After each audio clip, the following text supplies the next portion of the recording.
This is released for the sake of education. Provides a brief key insight into the concepts of the book. We offer free audiobooks, key insights, summaries, and study notes on the concepts of various books. Make sure to subscribe and become part of our family. Without wasting another second, let's dive into the ocean of words. Metamorphosis by Franz Kafka, translated by David Wiley. One morning, when Gregor Samsa woke from troubled dreams, he found himself transformed in his bed into a horrible vermin. He lay on his armor-like back, and if he lifted his head a little he could see his brown belly, slightly domed and divided by arches into stiff sections. The bedding was hardly able to cover it and seemed ready to slide off any moment. His many legs, pitifully thin compared with the size of the rest of him, waved about helplessly as he looked. "What's happened to me?" he thought. It wasn't a dream. His room, a proper human room although a little too small, lay peacefully between its four familiar walls. A collection of textile samples lay spread out on the table. Samsa was a traveling salesman, and above it there hung a picture that he had recently cut out of an illustrated magazine and housed in a nice, gilded frame. It showed a lady fitted out with a fur hat and fur boa who sat upright, raising a heavy fur muff that covered the whole of her lower arm towards the viewer.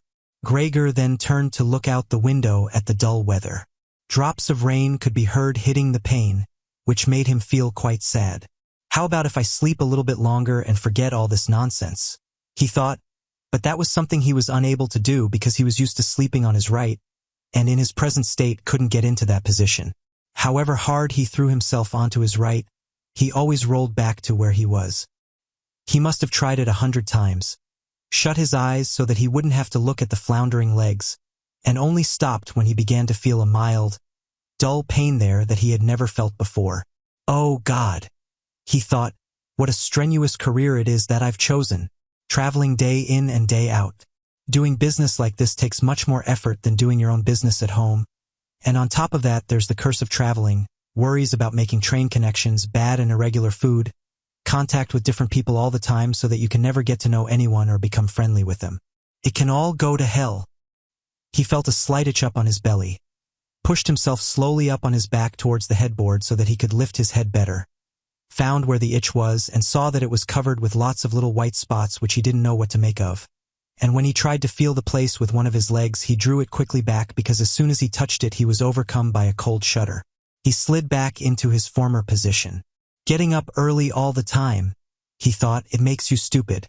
You've got to get enough sleep. Other traveling salesmen live a life of luxury. For instance, whenever I go back to the guest house during the morning to copy out the contract, these gentlemen are always still sitting there eating their breakfasts. I ought to just try that with my boss. I'd get kicked out on the spot.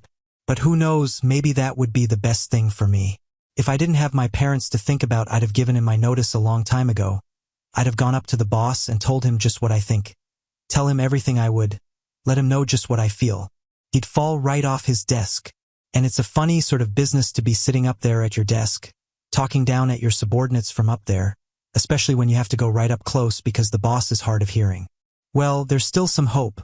Once I've got the money together to pay off my parents' debt to him, another 5 or 6 years I suppose, that's definitely what I'll do. That's when I'll make the big change. First of all though, I've got to get up, my train leaves at 5, and he looked over at the alarm clock, ticking on the chest of drawers. God in heaven, he thought. It was 6:30 and the hands were quietly moving forwards. It was even later than 6:30, more like 6:45. Had the alarm clock not rung? He could see from the bed that it had been set for 4 o'clock as it should have been. It certainly must have rung. Yes.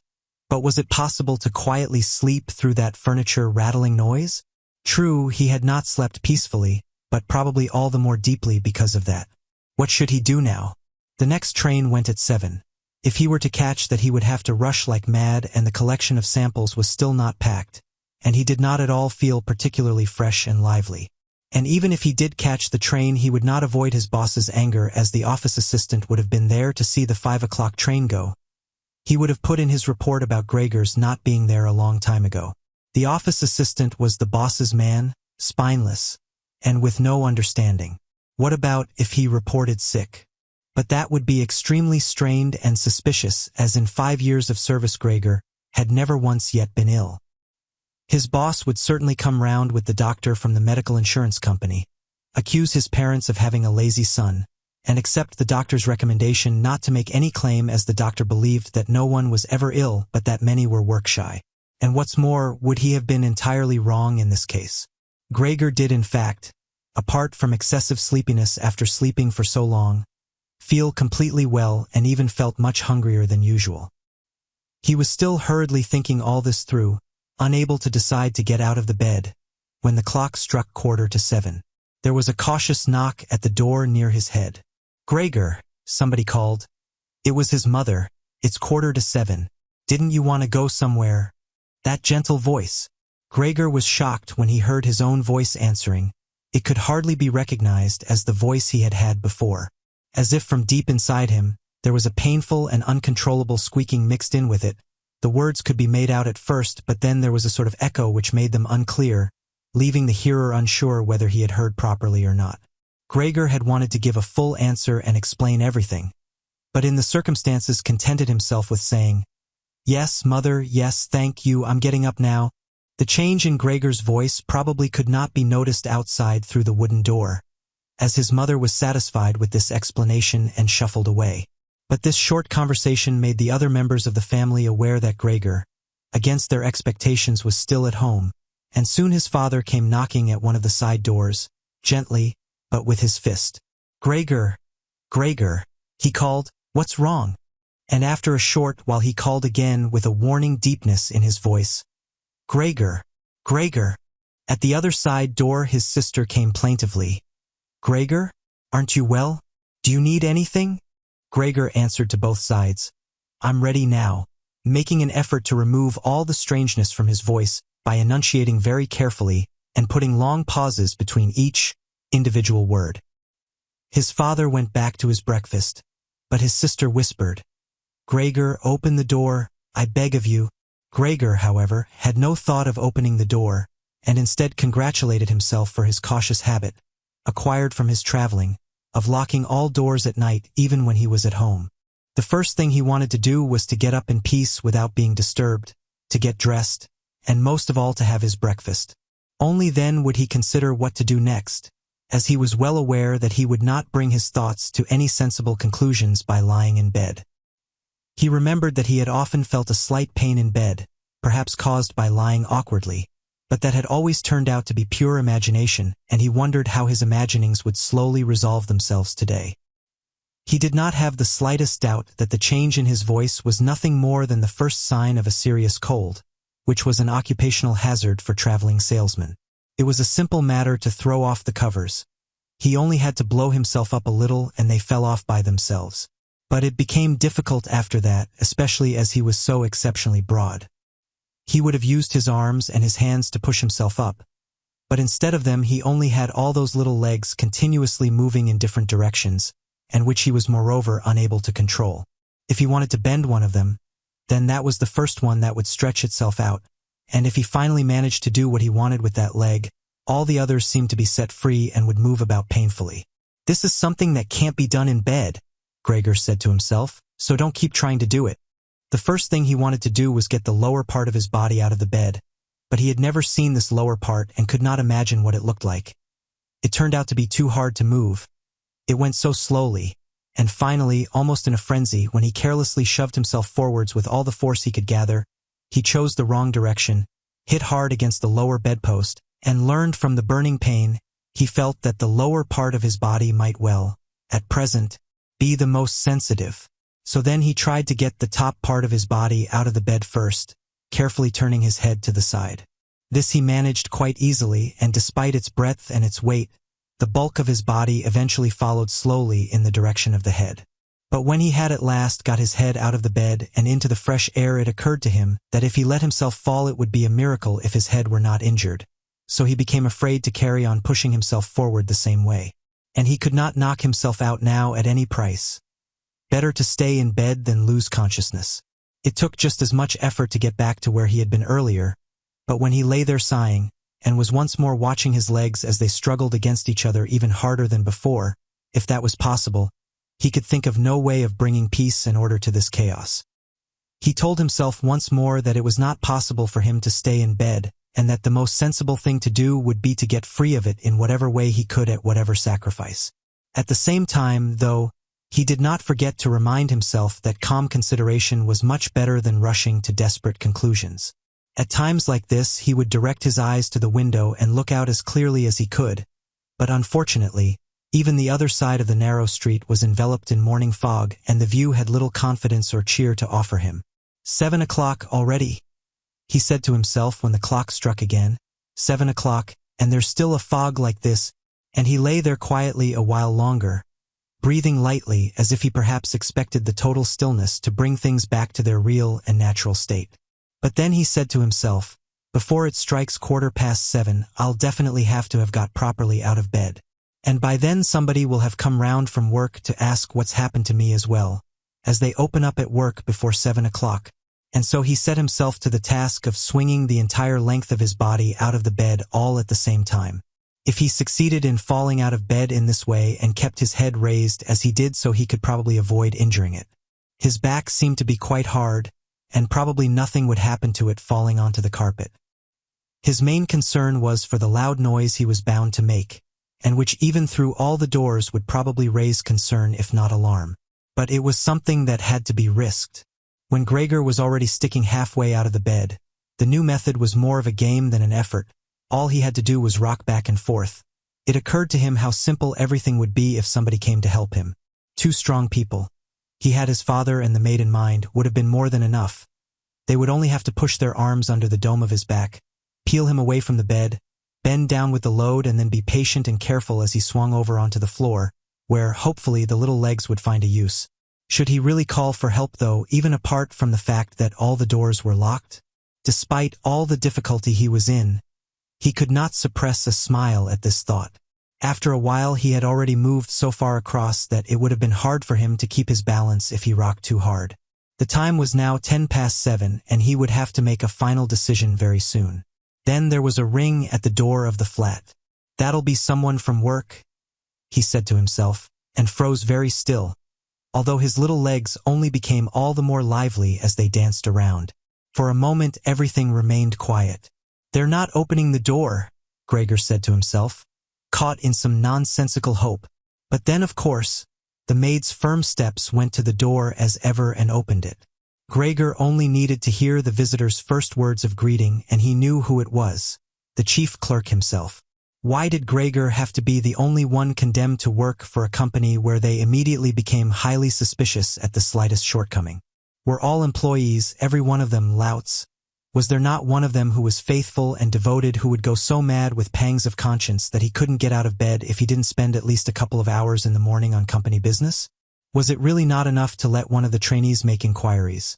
Assuming inquiries were even necessary, did the chief clerk have to come himself, and did they have to show the whole innocent family that this was so suspicious that only the chief clerk could be trusted to have the wisdom to investigate it? And more because these thoughts had made him upset than through any proper decision. He swung himself with all his force out of the bed. There was a loud thump, but it wasn't really a loud noise. His fall was softened a little by the carpet, and Gregor's back was also more elastic than he had thought, which made the sound muffled and not too noticeable. He had not held his head carefully enough, though, and hit it as he fell. Annoyed and in pain, he turned it and rubbed it against the carpet. "Something's fallen down in there," said the chief clerk in the room on the left. Gregor tried to imagine whether something of the sort that had happened to him today could ever happen to the chief clerk too.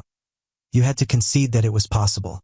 But as if in gruff reply to this question, the chief clerk's firm footsteps in his highly polished boots could now be heard in the adjoining room. From the room on his right, Gregor's sister whispered to him to let him know. "Gregor, the chief clerk is here." "Yes, I know," said Gregor to himself, but without daring to raise his voice loud enough for his sister to hear him. "Gregor," said his father now from the room to his left, "the chief clerk has come round and wants to know why you didn't leave on the early train. We don't know what to say to him. And anyway, he wants to speak to you personally. So please open up this door. I'm sure he'll be good enough to forgive the untidiness of your room." Then the chief clerk called, "Good morning, Mr. Samsa." "He isn't well," said his mother to the chief clerk. while his father continued to speak through the door. "He isn't well, please believe me. Why else would Gregor have missed a train? The lad only ever thinks about the business. It nearly makes me cross the way he never goes out in the evenings. He's been in town for a week now but stayed home every evening. He sits with us in the kitchen and just reads the paper or studies train timetables. His idea of relaxation is working with his fretsaw. He's made a little frame, for instance. It only took him 2 or 3 evenings. You'll be amazed how nice it is. It's hanging up in his room. You'll see it as soon as Gregor opens the door. Anyway, I'm glad you're here. We wouldn't have been able to get Gregor to open the door by ourselves. He's so stubborn. And I'm sure he isn't well. He said this morning that he is. But he isn't. I'll be there in a moment," said Gregor slowly and thoughtfully, but without moving so that he would not miss any word of the conversation. "Well, I can't think of any other way of explaining it, Mrs. Samsa," said the chief clerk. "I hope it's nothing serious. But on the other hand, I must say that if we people in commerce ever become slightly unwell, then, fortunately or unfortunately as you like, we simply have to overcome it because of business considerations. Can the chief clerk come in to see you now then?" asked his father impatiently, knocking at the door again. "No," said Gregor. In the room on his right there followed a painful silence. In the room on his left his sister began to cry. So why did his sister not go and join the others? She had probably only just got up and had not even begun to get dressed. And why was she crying? Was it because he had not got up and had not let the chief clerk in? Because he was in danger of losing his job, and if that happened his boss would once more pursue their parents with the same demands as before? There was no need to worry about things like that yet. Gregor was still there and had not the slightest intention of abandoning his family. For the time being he just lay there on the carpet, and no one who knew the condition he was in would seriously have expected him to let the chief clerk in. It was only a minor discourtesy, and a suitable excuse could easily be found for it later on. It was not something for which Gregor could be sacked on the spot. And it seemed to Gregor much more sensible to leave him now in peace instead of disturbing him with talking at him and crying. But the others didn't know what was happening. They were worried. That would excuse their behavior. The chief clerk now raised his voice. "Mr. Samsa," he called to him. "What is wrong? You barricade yourself in your room. Give us no more than yes or no for an answer. You are causing serious and unnecessary concern to your parents, and you fail. And I mention this just by the way, you fail to carry out your business duties in a way that is quite unheard of. I'm speaking here on behalf of your parents and of your employer, and really must request a clear and immediate explanation. I am astonished, quite astonished. I thought I knew you as a calm and sensible person, and now you suddenly seem to be showing off with peculiar whims. This morning, your employer did suggest a possible reason for your failure to appear. It's true. It had to do with the money that was recently entrusted to you, but I came near to giving him my word of honor that that could not be the right explanation. But now that I see your incomprehensible stubbornness, I no longer feel any wish whatsoever to intercede on your behalf. And nor is your position all that secure. I had originally intended to say all this to you in private, but since you cause me to waste my time here for no good reason, I don't see why your parents should not also learn of it. Your turnover has been very unsatisfactory of late. I grant you that it's not the time of year to do especially good business, we recognize that. But there simply is no time of year to do no business at all, Mr. Samsa. We cannot allow there to be. But sir, called Gregor, beside himself and forgetting all else in the excitement, I'll open up immediately, just a moment. I'm slightly unwell. An attack of dizziness. I haven't been able to get up. I'm still in bed now. I'm quite fresh again now, though. I'm just getting out of bed. Just a moment. Be patient. It's not quite as easy as I'd thought. I'm quite all right now, though. It's shocking. What can suddenly happen to a person? I was quite all right last night. My parents know about it, perhaps better than me. I had a small symptom of it last night already. They must have noticed it. I don't know why I didn't let you know at work, but you always think you can get over an illness without staying at home. Please, don't make my parents suffer. There's no basis for any of the accusations you're making. Nobody's ever said a word to me about any of these things. Maybe you haven't read the latest contracts I sent in. I'll set off with the 8 o'clock train. As well, these few hours of rest have given me strength. You don't need to wait, sir. I'll be in the office soon after you, and please be so good as to tell that to the boss and recommend me to him. And while Gregor gushed out these words, hardly knowing what he was saying, he made his way over to the chest of drawers. This was easily done, probably because of the practice he had already had in bed, where he now tried to get himself upright. He really did want to open the door, really did want to let them see him and to speak with the chief clerk. The others were being so insistent, and he was curious to learn what they would say when they caught sight of him. If they were shocked, then it would no longer be Gregor's responsibility and he could rest. If, however, they took everything calmly, he would still have no reason to be upset, and if he hurried, he really could be at the station for 8 o'clock. The first few times he tried to climb up on the smooth chest of drawers, he just slid down again, but he finally gave himself one last swing and stood there upright. The lower part of his body was in serious pain, but he no longer gave any attention to it. Now he let himself fall against the back of a nearby chair and held tightly to the edges of it with his little legs. By now he had also calmed down and kept quiet so that he could listen to what the chief clerk was saying. "Did you understand a word of all that?" the chief clerk asked his parents. "Surely he's not trying to make fools of us." "Oh, God," called his mother, who was already in tears. He could be seriously ill and were making him suffer. "Greta, Greta," she then cried. "Mother," his sister called from the other side. They communicated across Gregor's room.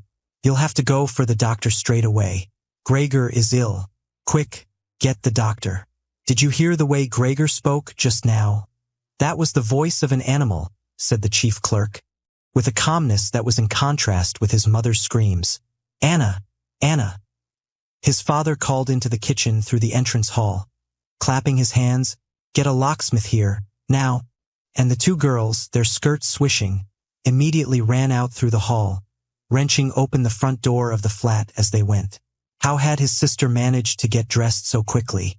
There was no sound of the door banging shut again. They must have left it open.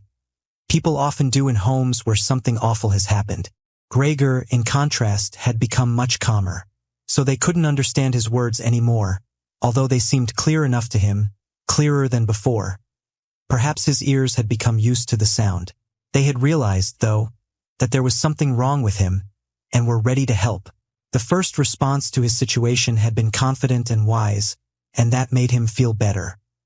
He felt that he had been drawn back in among people, and from the doctor and the locksmith he expected great and surprising achievements, although he did not really distinguish one from the other. Whatever was said next would be crucial, so in order to make his voice as clear as possible, he coughed a little, but taking care to do this not too loudly, as even this might well sound different from the way that a human coughs, and he was no longer sure he could judge this for himself. Meanwhile, it had become very quiet in the next room. Perhaps his parents were sat at the table whispering with the chief clerk, or perhaps they were all pressed against the door and listening. Gregor slowly pushed his way over to the door with the chair. Once there, he let go of it and threw himself onto the door, holding himself upright against it using the adhesive on the tips of his legs. He rested there a little while to recover from the effort involved and then set himself to the task of turning the key in the lock with his mouth.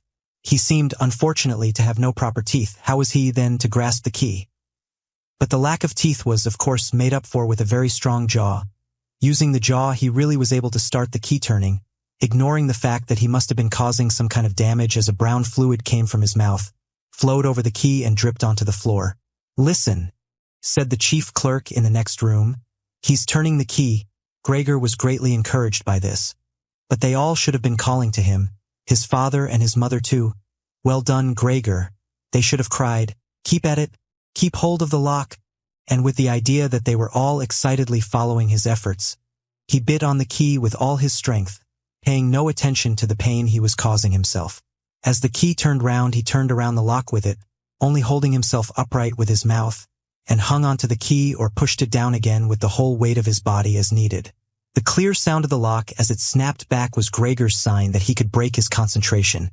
And as he regained his breath, he said to himself, "So, I didn't need the locksmith after all." Then he lay his head on the handle of the door to open it completely. Because he had to open the door in this way, it was already wide open before he could be seen. He had first to slowly turn himself around one of the double doors, and he had to do it very carefully if he did not want to fall flat on his back before entering the room. He was still occupied with this difficult movement, unable to pay attention to anything else, when he heard the chief clerk exclaim aloud, "Oh!" which sounded like the soughing of the wind. Now he also saw him. He was the nearest to the door. His hand pressed against his open mouth and slowly retreating as if driven by a steady and invisible force. Gregor's mother, her hair still disheveled from bed despite the chief clerk's being there, looked at his father. Then she unfolded her arms, took 2 steps forward towards Gregor, and sank down onto the floor into her skirts that spread themselves out around her as her head disappeared down onto her breast. His father looked hostile, and clenched his fists as if wanting to knock Gregor back into his room. Then he looked uncertainly round the living room, covered his eyes with his hands and wept so that his powerful chest shook. So Gregor did not go into the room, but leant against the inside of the other door which was still held bolted in place. In this way only half of his body could be seen, along with his head above it which he leant over to one side as he peered out at the others. Meanwhile the day had become much lighter. Part of the endless gray-black building on the other side of the street, which was a hospital, could be seen quite clearly with the austere and regular line of windows piercing its facade. The rain was still falling, now throwing down large individual droplets which hit the ground one at a time. The washing up from breakfast lay on the table. There was so much of it because, for Gregor's father, breakfast was the most important meal of the day, and he would stretch it out for several hours as he sat reading a number of different newspapers. On the wall exactly opposite there was a photograph of Gregor when he was a lieutenant in the army. His sword in his hand and a carefree smile on his face as he called forth respect for his uniform and bearing. The door to the entrance hall was open, and as the front door of the flat was also open he could see onto the landing and the stairs where they began their way down below. "Now then," said Gregor, well aware that he was the only one to have kept calm, "I'll get dressed straight away now, pack up my samples and set off. Will you please just let me leave? You can see," he said to the chief clerk, "that I'm not stubborn and I like to do my job. Being a commercial traveler is arduous, but without traveling I couldn't earn my living. So where are you going? Into the office? Yes? Will you report everything accurately, then? It's quite possible for someone to be temporarily unable to work, but that's just the right time to remember what's been achieved in the past and consider that later on. Once the difficulty has been removed, he will certainly work with all the more diligence and concentration. You're well aware that I'm seriously in debt to our employer as well as having to look after my parents and my sister, so that I'm trapped in a difficult situation, but I will work my way out of it again. Please don't make things any harder for me than they are already, and don't take sides against me at the office. I know that nobody likes the travelers. They think we earn an enormous wage as well as having a soft time of it. That's just prejudice, but they have no particular reason to think better of it. But you, sir, you have a better overview than the rest of the staff. In fact, if I can say this in confidence, a better overview than the boss himself. It's very easy for a businessman like him to make mistakes about his employees and judge them more harshly than he should. And you're also well aware that we travelers spend almost the whole year away from the office, so that we can very easily fall victim to gossip and chance and groundless complaints, and it's almost impossible to defend yourself from that sort of thing. We don't usually even hear about them, or if at all it's when we arrive back home exhausted from a trip, and that's when we feel the harmful effects of what's been going on without even knowing what caused them. Please don't go away, at least first say something to show that you grant that I'm at least partly right. But the chief clerk had turned away as soon as Gregor had started to speak, and, with protruding lips, only stared back at him over his trembling shoulders as he left. He did not keep still for a moment while Gregor was speaking, but moved steadily towards the door without taking his eyes off him. He moved very gradually, as if there had been some secret prohibition on leaving the room. It was only when he had reached the entrance hall that he made a sudden movement, drew his foot from the living room, and rushed forward in a panic. In the hall, he stretched his right hand far out towards the stairway as if out there were some supernatural force waiting to save him. Gregor realized that it was out of the question to let the chief clerk go away in this mood if his position in the firm was not to be put into extreme danger. That was something his parents did not understand very well. Over the years, they had become convinced that this job would provide for Gregor for his entire life. And besides, they had so much to worry about at present that they had lost sight of any thought for the future. Gregor, though, did think about the future. The chief clerk had to be held back, calmed down, convinced and finally won over. The future of Gregor and his family depended on it. If only his sister were here. She was clever. She was already in tears while Gregor was still lying peacefully on his back. And the chief clerk was a lover of women. Surely she could persuade him. She would close the front door in the entrance hall and talk him out of his shocked state. But his sister was not there. Gregor would have to do the job himself.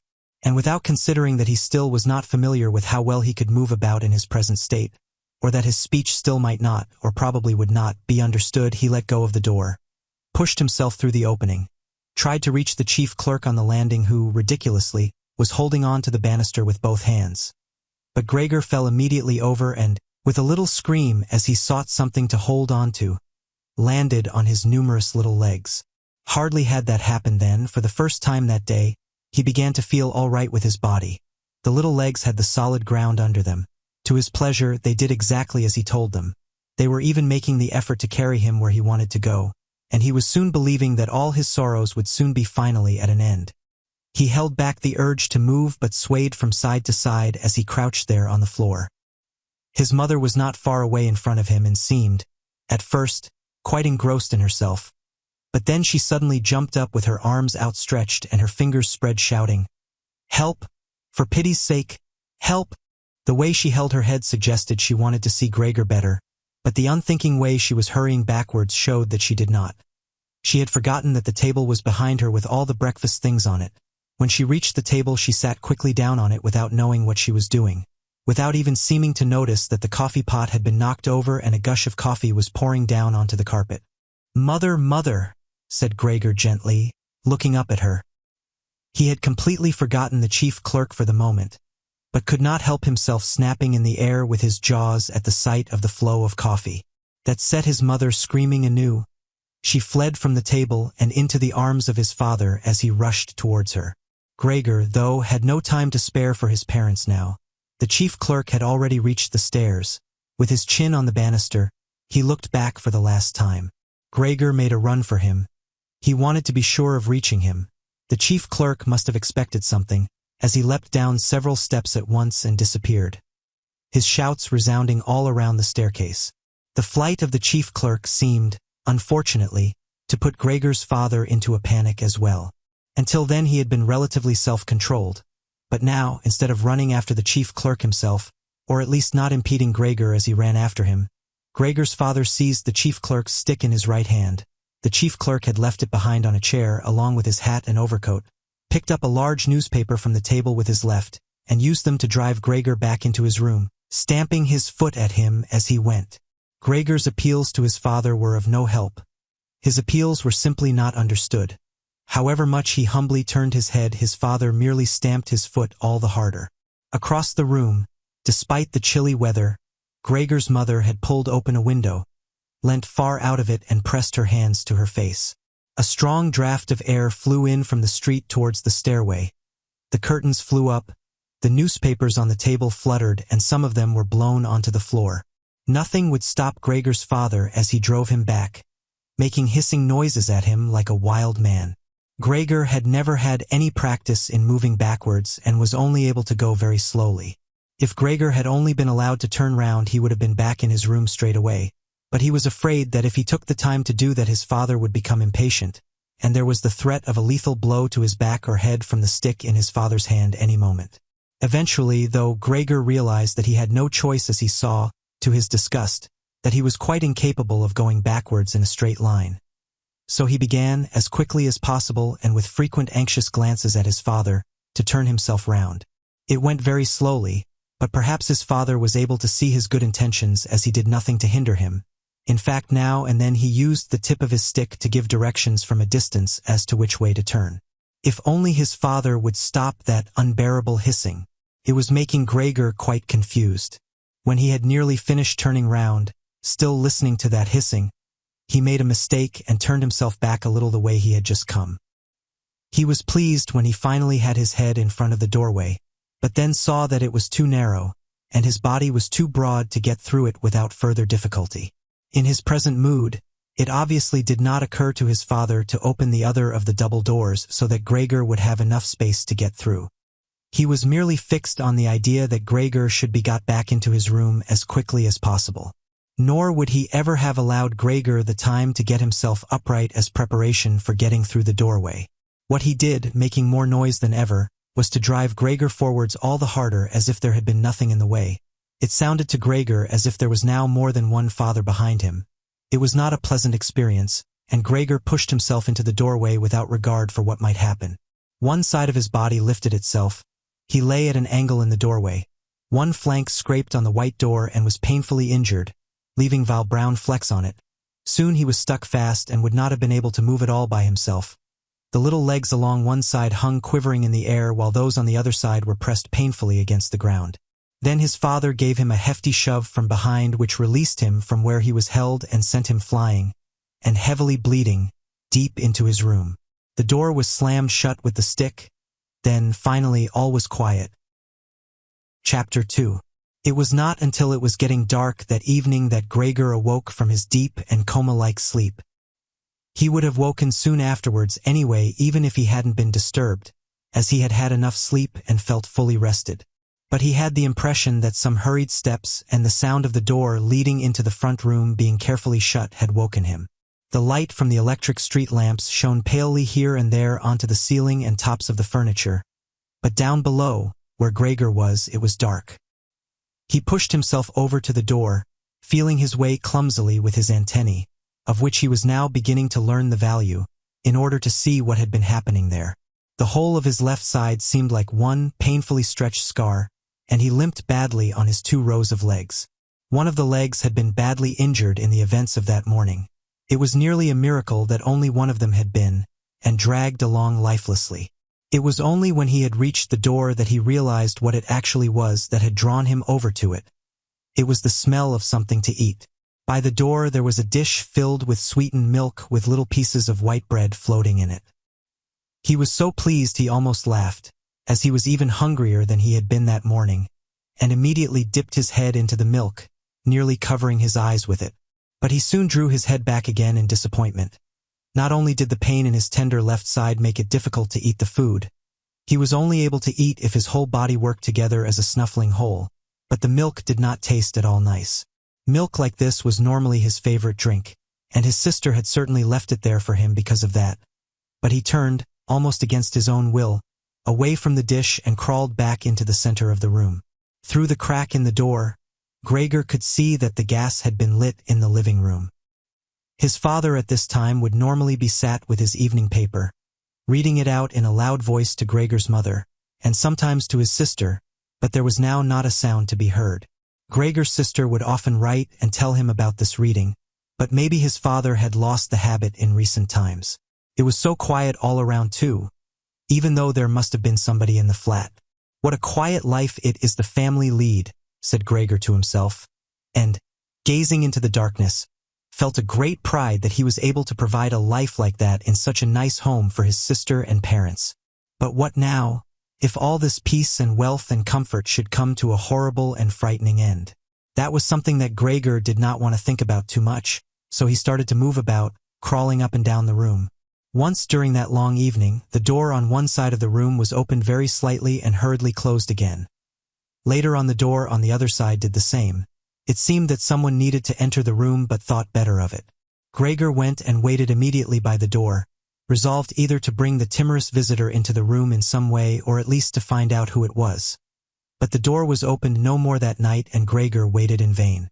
The previous morning while the doors were locked everyone had wanted to get in there to him, but now that he had opened up one of the doors and the other had clearly been unlocked sometime during the day, no one came and the keys were in the other sides.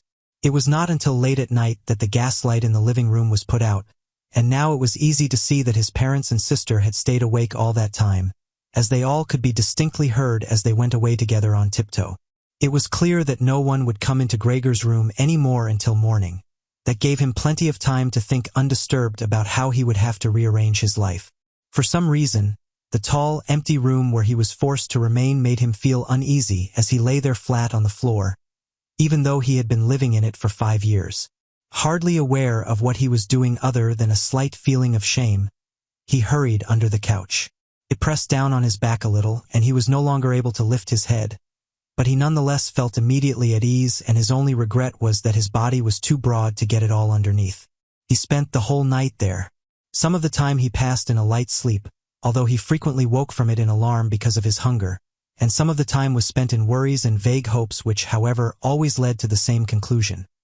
For the time being he must remain calm, he must show patience and the greatest consideration so that his family could bear the unpleasantness that he, in his present condition, was forced to impose on them. Gregor soon had the opportunity to test the strength of his decisions, as early the next morning, almost before the night had ended, his sister, nearly fully dressed, opened the door from the front room and looked anxiously in. She did not see him straight away, but when she did notice him under the couch, he had to be somewhere, for God's sake, he couldn't have flown away. She was so shocked that she lost control of herself and slammed the door shut again from outside. But she seemed to regret her behavior, as she opened the door again straight away and came in on tiptoe as if entering the room of someone seriously ill or even of a stranger. Gregor had pushed his head forward, right to the edge of the couch, and watched her. Would she notice that he had left the milk as it was, realize that it was not from any lack of hunger, and bring him in some other food that was more suitable? If she didn't do it herself, he would rather go hungry than draw her attention to it, although he did feel a terrible urge to rush forward from under the couch, throw himself at his sister's feet and beg her for something good to eat. However, his sister noticed the full dish immediately and looked at it and the few drops of milk splashed around it with some surprise. She immediately picked it up, using a rag, not her bare hands, and carried it out. Gregor was extremely curious as to what she would bring in its place, imagining the wildest possibilities, but he never could have guessed what his sister, in her goodness, actually did bring. In order to test his taste, she brought him a whole selection of things, all spread out on an old newspaper. There were old, half-rotten vegetables, bones from the evening meal covered in white sauce that had gone hard, a few raisins and almonds, some cheese that Gregor had declared inedible 2 days before, a dry roll and some bread spread with butter and salt, as well as all that she had poured some water into the dish, which had probably been permanently set aside for Gregor's use, and placed it beside them. Then, out of consideration for Gregor's feelings, as she knew that he would not eat in front of her, she hurried out again and even turned the key in the lock so that Gregor would know he could make things as comfortable for himself as he liked. Gregor's little legs whirred. At last he could eat. What's more, his injuries must already have completely healed, as he found no difficulty in moving. This amazed him, as more than a month earlier he had cut his finger slightly with a knife. He thought of how his finger had still hurt the day before yesterday. Am I less sensitive than I used to be then? He thought, and was already sucking greedily at the cheese which had immediately, almost compellingly, attracted him much more than the other foods on the newspaper. Quickly, one after another, his eyes watering with pleasure, he consumed the cheese, the vegetables, and the sauce. The fresh foods, on the other hand, he didn't like at all, and even dragged the things he did want to eat a little way away from them because he couldn't stand the smell. Long after he had finished eating and lay lethargic in the same place, his sister slowly turned the key in the lock as a sign to him that he should withdraw. He was immediately startled, although he had been half asleep, and he hurried back under the couch. But he needed great self-control to stay there even for the short time that his sister was in the room, as eating so much food had rounded out his body a little and he could hardly breathe in that narrow space. Half suffocating, he watched with bulging eyes as his sister unself-consciously took a broom and swept up the leftovers, mixing them in with the food he had not even touched at all, as if it could not be used anymore.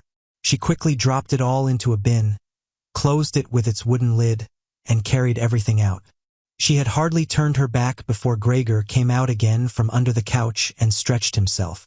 This was how Gregor received his food each day now, once in the morning while his parents and the maid were still asleep, and the second time after everyone had eaten their meal at midday, as his parents would sleep for a little while then as well, and Gregor's sister would send the maid away on some errand. Gregor's father and mother certainly did not want him to starve either, but perhaps it would have been more than they could stand to have any more experience of his feeding than being told about it. And perhaps his sister wanted to spare them what distress she could, as they were indeed suffering enough. It was impossible for Gregor to find out what they had told the doctor and the locksmith that first morning to get them out of the flat. As nobody could understand him, nobody, not even his sister, thought that he could understand them. So he had to be content to hear his sister's sighs and appeals to the saints as she moved about his room. It was only later, when she had become a little more used to everything, there was of course no question of her ever becoming fully used to the situation, that Gregor would sometimes catch a friendly comment, or at least a comment that could be construed as friendly. "He's enjoyed his dinner today," She might say when he had diligently cleared away all the food left for him, or if he left most of it, which slowly became more and more frequent, she would often say, sadly, now everything's just been left there again. Although Gregor wasn't able to hear any news directly, he did listen to much of what was said in the next rooms, and whenever he heard anyone speaking he would scurry straight to the appropriate door and press his whole body against it. There was seldom any conversation, especially at first, that was not about him in some way, even if only in secret. For 2 whole days, all the talk at every mealtime was about what they should do now. But even between meals they spoke about the same subject, as there were always at least 2 members of the family at home. Nobody wanted to be at home by themselves, and it was out of the question to leave the flat entirely empty. And on the very first day, the maid had fallen to her knees and begged Gregor's mother to let her go without delay. It was not very clear how much she knew of what had happened, but she left within a quarter of an hour, tearfully thanking Gregor's mother for her dismissal, as if she had done her an enormous service. She even swore emphatically not to tell anyone the slightest about what had happened, even though no one had asked that of her. Now Gregor's sister also had to help his mother with the cooking, although that was not so much bother as no one ate very much. Gregor often heard how one of them would unsuccessfully urge another to eat, and receive no more answer than, "No thanks, I've had enough," or something similar. No one drank very much either. His sister would sometimes ask his father whether he would like a beer, hoping for the chance to go and fetch it herself. When his father then said nothing, she would add, so that he would not feel selfish, that she could send the housekeeper for it. But then his father would close the matter with a big, loud no, and no more would be said. Even before the first day had come to an end, his father had explained to Gregor's mother and sister what their finances and prospects were. Now and then he stood up from the table and took some receipt or document from the little cash box he had saved from his business when it had collapsed 5 years earlier. Gregor heard how he opened the complicated lock and then closed it again after he had taken the item he wanted. What he heard his father say was some of the first good news that Gregor heard since he had first been incarcerated in his room. He had thought that nothing at all remained from his father's business. At least he had never told him anything different, and Gregor had never asked him about it anyway. Their business misfortune had reduced the family to a state of total despair, and Gregor's only concern at that time had been to arrange things so that they could all forget about it as quickly as possible. So then he started working especially hard, with a fiery vigor that raised him from a junior salesman to a traveling representative almost overnight, bringing with it the chance to earn money in quite different ways. Gregor converted his success at work straight into cash that he could lay on the table at home for the benefit of his astonished and delighted family. They had been good times, and they had never come again, at least not with the same splendor, even though Gregor had later earned so much that he was in a position to bear the costs of the whole family, and did bear them. They had even got used to it, both Gregor and the family. They took the money with gratitude, and he was glad to provide it, although there was no longer much warm affection given in return. Gregor only remained close to his sister now. Unlike him, she was very fond of music and a gifted and expressive violinist. It was his secret plan to send her to the conservatory next year, even though it would cause great expense that would have to be made up for in some other way. During Gregor's short periods in town, conversation with his sister would often turn to the conservatory, but it was only ever mentioned as a lovely dream that could never be realized. Their parents did not like to hear this innocent talk, but Gregor thought about it quite hard and decided he would let them know what he planned with a grand announcement of it on Christmas Day. That was the sort of totally pointless thing that went through his mind in his present state, pressed upright against the door and listening. There were times when he simply became too tired to continue listening, when his head would fall wearily against the door and he would pull it up again with a start, as even the slightest noise he caused would be heard next door and they would all go silent. "What's that he's doing now?" his father would say after a while, clearly having gone over to the door, and only then would the interrupted conversation slowly be taken up again. When explaining things, his father repeated himself several times, partly because it was a long time since he had been occupied with these matters himself, and partly because Gregor's mother did not understand everything the first time. From these repeated explanations Gregor learned, to his pleasure, that despite all their misfortunes there was still some money available from the old days. It was not a lot, but it had not been touched in the meantime, and some interest had accumulated. Besides that, they had not been using up all the money that Gregor had been bringing home every month, keeping only a little for himself, so that too had been accumulating. Behind the door, Gregor nodded with enthusiasm in his pleasure at this unexpected thrift and caution. He could actually have used the surplus money to reduce his father's debt to his boss, and the day when he could have freed himself from that job would have come much closer, but now it was certainly better the way his father had done things. This money, however, was certainly not enough to enable the family to live off the interest. It was enough to maintain them for, perhaps, 1 or 2 years, no more. That's to say, it was money that should not really be touched but set aside for emergencies. Money to live on had to be earned. His father was healthy but old, and lacking in self-confidence. During the 5 years that he had not been working, the first holiday in a life that had been full of strain and no success, he had put on a lot of weight and become very slow and clumsy. Would Gregor's elderly mother now have to go and earn money? She suffered from asthma, and it was a strain for her just to move about the home. Every other day would be spent struggling for breath on the sofa by the open window. Would his sister have to go and earn money? She was still a child of 17. Her life up till then had been very enviable, consisting of wearing nice clothes, sleeping late, helping out in the business, joining in with a few modest pleasures, and most of all playing the violin. Whenever they began to talk of the need to earn money, Gregor would always first let go of the door and then throw himself onto the cool, leather sofa next to it, as he became quite hot with shame and regret. He would often lie there the whole night through, not sleeping a wink but scratching at the leather for hours on end. Or he might go to all the effort of pushing a chair to the window, climbing up onto the sill and, propped up in the chair, leaning on the window to stare out of it. He had used to feel a great sense of freedom from doing this, but doing it now was obviously something more remembered than experienced, as what he actually saw in this way was becoming less distinct every day, even things that were quite near.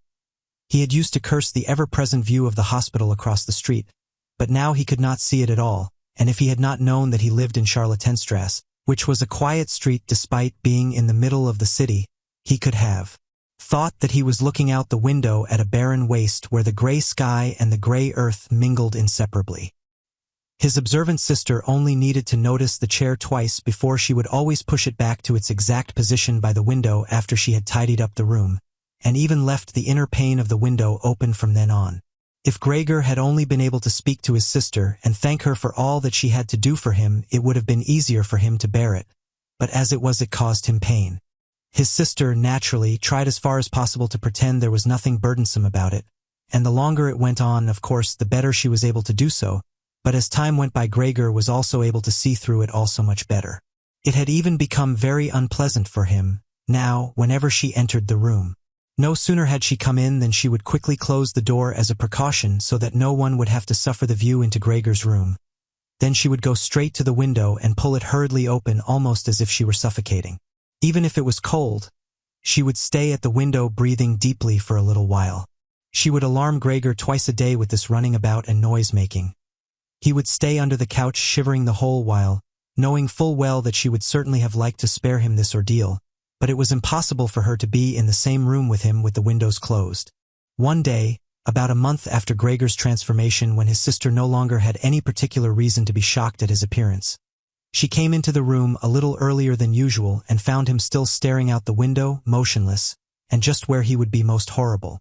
In itself, his sister's not coming into the room would have been no surprise for Gregor, as it would have been difficult for her to immediately open the window while he was still there.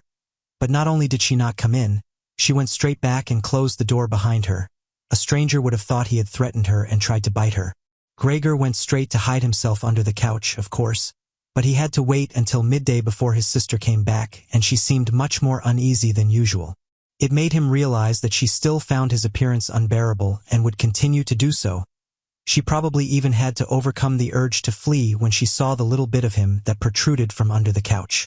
One day, in order to spare her even this sight, he spent 4 hours carrying the bedsheet over to the couch on his back and arranged it so that he was completely covered and his sister would not be able to see him even if she bent down. If she did not think this sheet was necessary, then all she had to do was take it off again, as it was clear enough that it was no pleasure for Gregor to cut himself off so completely. She left the sheet where it was. Gregor even thought he glimpsed a look of gratitude one time when he carefully looked out from under the sheet to see how his sister liked the new arrangement. For the first 14 days, Gregor's parents could not bring themselves to come into the room to see him. He would often hear them say how they appreciated all the new work his sister was doing even though, before, they had seen her as a girl who was somewhat useless and frequently been annoyed with her. But now the two of them, father and mother, would often both wait outside the door of Gregor's room while his sister tidied up in there, and as soon as she went out again she would have to tell them exactly how everything looked, what Gregor had eaten, how he had behaved this time and whether, perhaps, any slight improvement could be seen. His mother also wanted to go in and visit Gregor relatively soon, but his father and sister at first persuaded her against it. Gregor listened very closely to all this and approved fully. Later, though, she had to be held back by force, which made her call out, "Let me go and see Gregor, he is my unfortunate son. Can't you understand I have to see him?" And Gregor would think to himself that maybe it would be better if his mother came in. Not every day, of course, but one day a week, perhaps. She could understand everything much better than his sister who, for all her courage, was still just a child after all, and really might not have had an adult's appreciation of the burdensome job she had taken on. Gregor's wish to see his mother was soon realized. Out of consideration for his parents, Gregor wanted to avoid being seen at the window during the day. The few square meters of the floor did not give him much room to crawl about. It was hard to just lie quietly through the night. His food soon stopped giving him any pleasure at all, and so, to entertain himself, he got into the habit of crawling up and down the walls and ceiling. He was especially fond of hanging from the ceiling. It was quite different from lying on the floor. He could breathe more freely. His body had a light swing to it, and up there, relaxed and almost happy, it might happen that he would surprise even himself by letting go of the ceiling and landing on the floor with a crash. But now, of course, he had far better control of his body than before and, even with a fall as great as that, caused himself no damage. Very soon his sister noticed Gregor's new way of entertaining himself. He had, after all, left traces of the adhesive from his feet as he crawled about, and got it into her head to make it as easy as possible for him by removing the furniture that got in his way, especially the chest of drawers and the desk. Now, this was not something that she would be able to do by herself. She did not dare to ask for help from her father. The 16-year-old maid had carried on bravely since the cook had left, but she certainly would not have helped in this. She had even asked to be allowed to keep the kitchen locked at all times and never to have to open the door unless it was especially important. So his sister had no choice but to choose some time when Gregor's father was not there and fetch his mother to help her. As she approached the room, Gregor could hear his mother express her joy, but once at the door she went silent. First, of course, his sister came in and looked round to see that everything in the room was all right, and only then did she let her mother enter. Gregor had hurriedly pulled the sheet down lower over the couch and put more folds into it so that everything really looked as if it had just been thrown down by chance. Gregor also refrained, this time, from spying out from under the sheet. He gave up the chance to see his mother until later and was simply glad that she had come. "You can come in, he can't be seen," said his sister, obviously leading her in by the hand. The old chest of drawers was too heavy for a pair of feeble women to be heaving about, but Gregor listened as they pushed it from its place. His sister always taking on the heaviest part of the work for herself and ignoring her mother's warnings that she would strain herself. This lasted a very long time. After laboring at it for 15 minutes or more, his mother said it would be better to leave the chest where it was. For one thing, it was too heavy for them to get the job finished before Gregor's father got home, and leaving it in the middle of the room it would be in his way even more. And for another thing, it wasn't even sure that taking the furniture away would really be any help to him. She thought just the opposite. The sight of the bare walls saddened her right to her heart, and why wouldn't Gregor feel the same way about it? He'd been used to this furniture in his room for a long time, and it would make him feel abandoned to be in an empty room like that. Then, quietly, almost whispering as if wanting Gregor, whose whereabouts she did not know, to hear not even the tone of her voice, as she was convinced that he did not understand her words, she added, "And by taking the furniture away, won't it seem like we're showing that we've given up all hope of improvement and we're abandoning him to cope for himself? I think it'd be best to leave the room exactly the way it was before so that when Gregor comes back to us again, he'll find everything unchanged, and he'll be able to forget the time in between all the easier." Hearing these words from his mother made Gregor realize that the lack of any direct human communication, along with the monotonous life led by the family during these 2 months, must have made him confused. He could think of no other way of explaining to himself why he had seriously wanted his room emptied out. Had he really wanted to transform his room into a cave? A warm room fitted out with the nice furniture he had inherited? That would have let him crawl around unimpeded in any direction. but it would also have let him quickly forget his past when he had still been human. He had come very close to forgetting, and it had only been the voice of his mother, unheard for so long, that had shaken him out of it. Nothing should be removed, everything had to stay. He could not do without the good influence the furniture had on his condition, and if the furniture made it difficult for him to crawl about mindlessly, that was not a loss but a great advantage. His sister, unfortunately, did not agree. She had become used to the idea, not without reason, that she was Gregor's spokesman to his parents about the things that concerned him. This meant that his mother's advice now was sufficient reason for her to insist on removing not only the chest of drawers and the desk, as she had thought at first, but all the furniture apart from the all-important couch. It was more than childish perversity, of course, or the unexpected confidence she had recently acquired, that made her insist. She had indeed noticed that Gregor needed a lot of room to crawl about in, whereas the furniture, as far as anyone could see, was of no use to him at all. Girls of that age, though, do become enthusiastic about things and feel they must get their way whenever they can. Perhaps this was what tempted Greta to make Gregor's situation seem even more shocking than it was, so that she could do even more for him. Greta would probably be the only one who would dare enter a room dominated by Gregor crawling about the bare walls by himself. So she refused to let her mother dissuade her. Gregor's mother already looked uneasy in his room. She soon stopped speaking and helped Gregor's sister to get the chest of drawers out with what strength she had. The chest of drawers was something that Gregor could do without if he had to, but the writing desk had to stay. Hardly had the two women pushed the chest of drawers, groaning, out of the room than Gregor poked his head out from under the couch to see what he could do about it. He meant to be as careful and considerate as he could, but, unfortunately, it was his mother who came back first while Greta in the next room had her arms round the chest, pushing and pulling at it from side to side by herself without, of course, moving it an inch. His mother was not used to the sight of Gregor. He might have made her ill, so Gregor hurried backwards to the far end of the couch. In his startlement, though, he was not able to prevent the sheet at its front from moving a little. It was enough to attract his mother's attention. She stood very still, remained there a moment, and then went back out to Greta. Gregor kept trying to assure himself that nothing unusual was happening. It was just a few pieces of furniture being moved after all, but he soon had to admit that the women going to and fro, their little calls to each other, the scraping of the furniture on the floor, all these things made him feel as if he were being assailed from all sides. With his head and legs pulled in against him and his body pressed to the floor, he was forced to admit to himself that he could not stand all of this much longer. They were emptying his room out, taking away everything that was dear to him. They had already taken out the chest containing his fretsaw and other tools.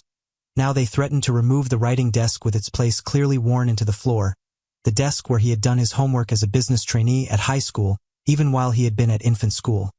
He really could not wait any longer to see whether the two women's intentions were good. He had nearly forgotten they were there anyway, as they were now too tired to say anything while they worked, and he could only hear their feet as they stepped heavily on the floor. So, while the women were leant against the desk in the other room catching their breath, he sallied out, changed direction 4 times, not knowing what he should say first before his attention was suddenly caught by the picture on the wall, which was already denuded of everything else that had been on it, of the lady dressed in copious fur.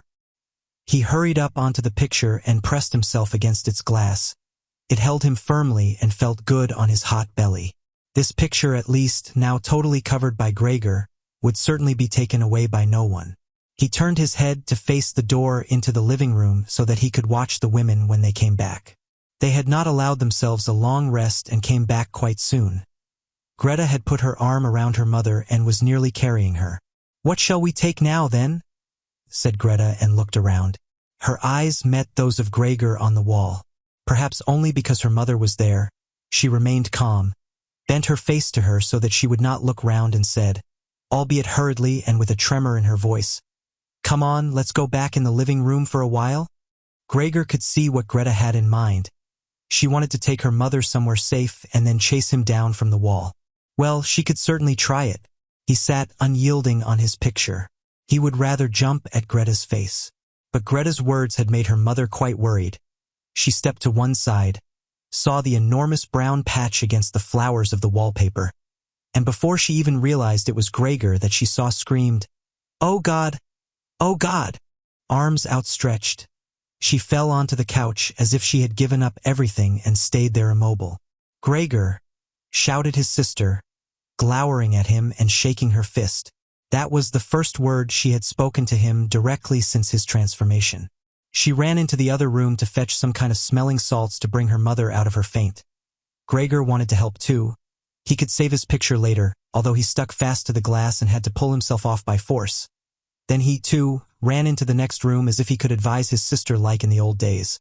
But he had to just stand behind her doing nothing. She was looking into various bottles.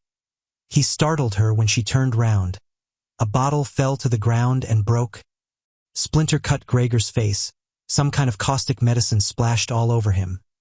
Now, without delaying any longer, Greta took hold of all the bottles she could and ran with them into her mother. She slammed the door shut with her foot. So now Gregor was shut out from his mother, who, because of him, might be near to death. He could not open the door if he did not want to chase his sister away, and she had to stay with his mother. There was nothing for him to do but wait, and, oppressed with anxiety and self-reproach, he began to crawl about. He crawled over everything, walls, furniture, ceiling, and finally, in his confusion, as the whole room began to spin around him, he fell down into the middle of the dinner table. He lay there for a while, numb and immobile. All around him it was quiet. Maybe that was a good sign. Then there was someone at the door. The maid, of course, had locked herself in her kitchen so that Greta would have to go and answer it. His father had arrived home. "What's happened?" were his first words. Greta's appearance must have made everything clear to him.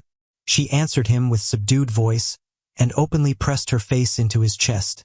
"Mother's fainted, but she's better now." Gregor got out. "Just as I expected," said his father, "just as I always said.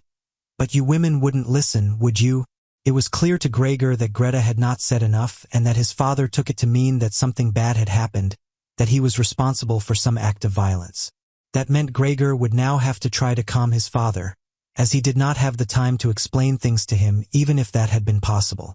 So he fled to the door of his room and pressed himself against it so that his father, when he came in from the hall, could see straight away that Gregor had the best intentions and would go back into his room without delay, that it would not be necessary to drive him back but that they had only to open the door and he would disappear.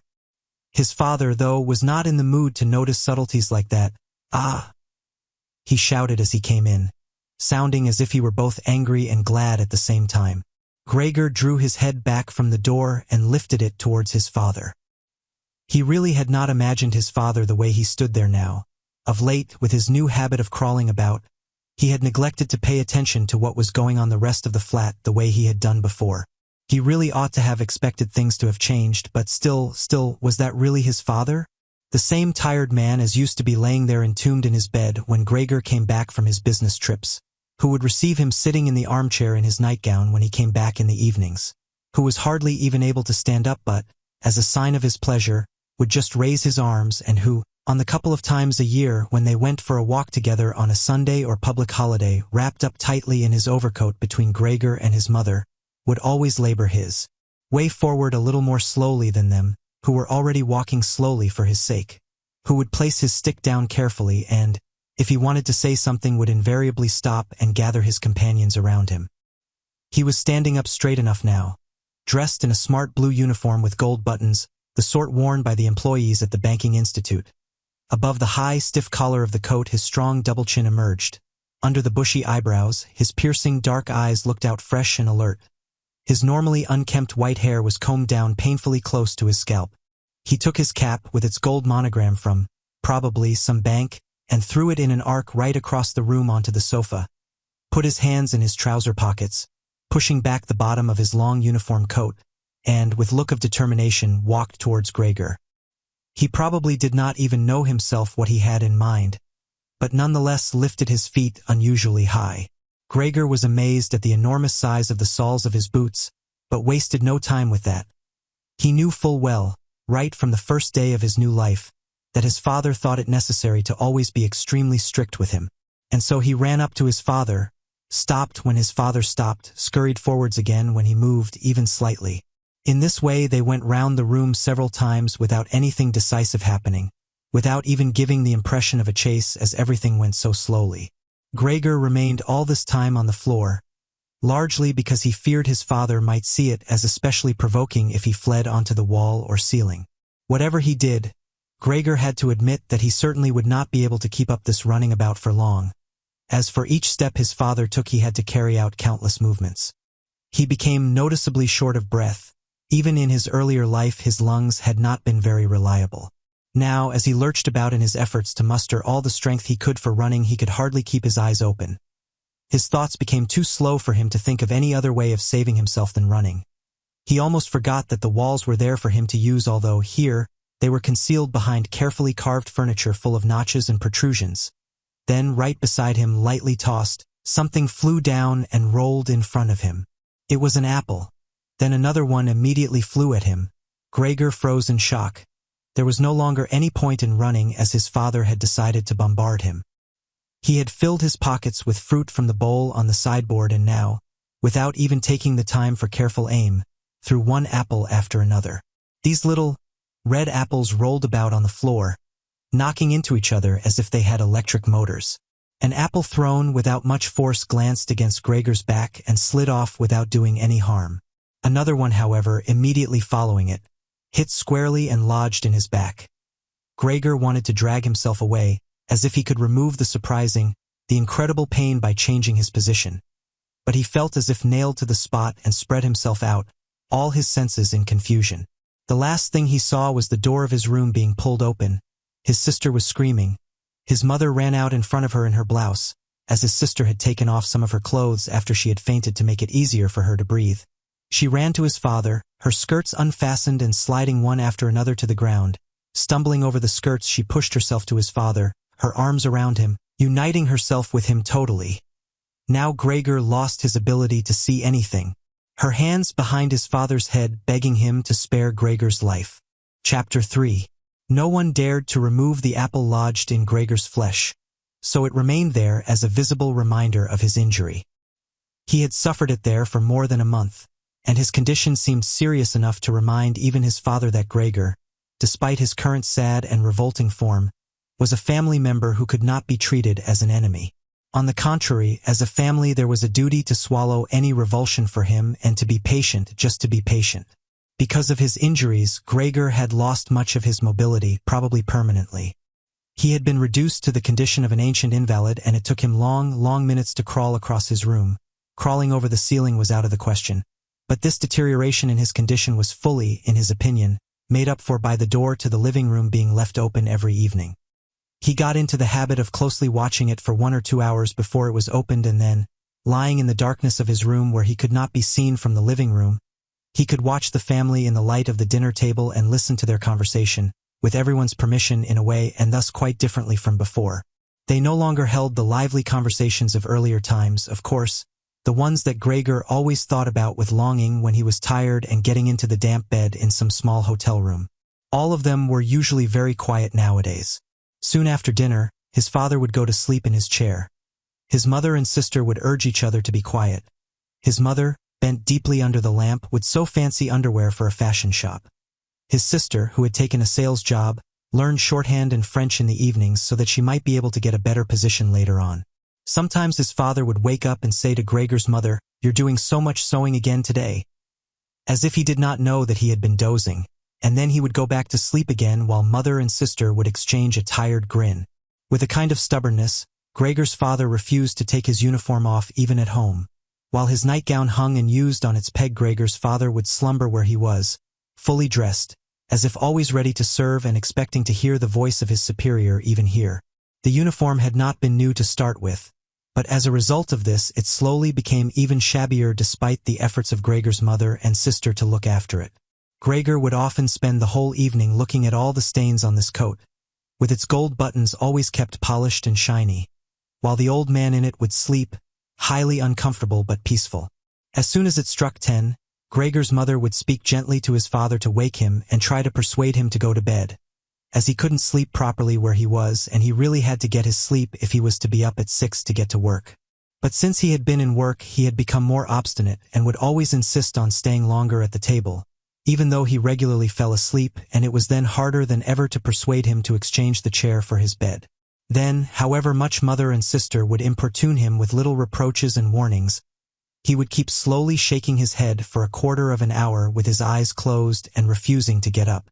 Gregor's mother would tug at his sleeve, whisper endearments into his ear. Gregor's sister would leave her work to help her mother, but nothing would have any effect on him. He would just sink deeper into his chair. Only when the two women took him under the arms he would abruptly open his eyes, look at them one after the other and say, "What a life! This is what peace I get in my old age." And supported by the two women he would lift himself up carefully as if he were carrying the greatest load himself, let the women take him to the door, send them off and carry on by himself while Gregor's mother would throw down her needle and his sister her pen so that they could run after his father and continue being of help to him, who, in this tired and overworked family, would have had time to give more attention to Gregor than was absolutely necessary. The household budget became even smaller, so now the maid was dismissed. An enormous, thick-boned charwoman with white hair that flapped around her head came every morning and evening to do the heaviest work. Everything else was looked after by Gregor's mother on top of the large amount of sewing work she did. Gregor even learned, listening to the evening conversation about what price they had hoped for, that several items of jewelry belonging to the family had been sold, even though both mother and sister had been very fond of wearing them at functions and celebrations.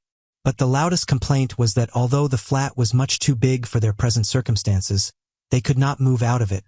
There was no imaginable way of transferring Gregor to the new address. He could see quite well, though, that there were more reasons than consideration for him that made it difficult for them to move.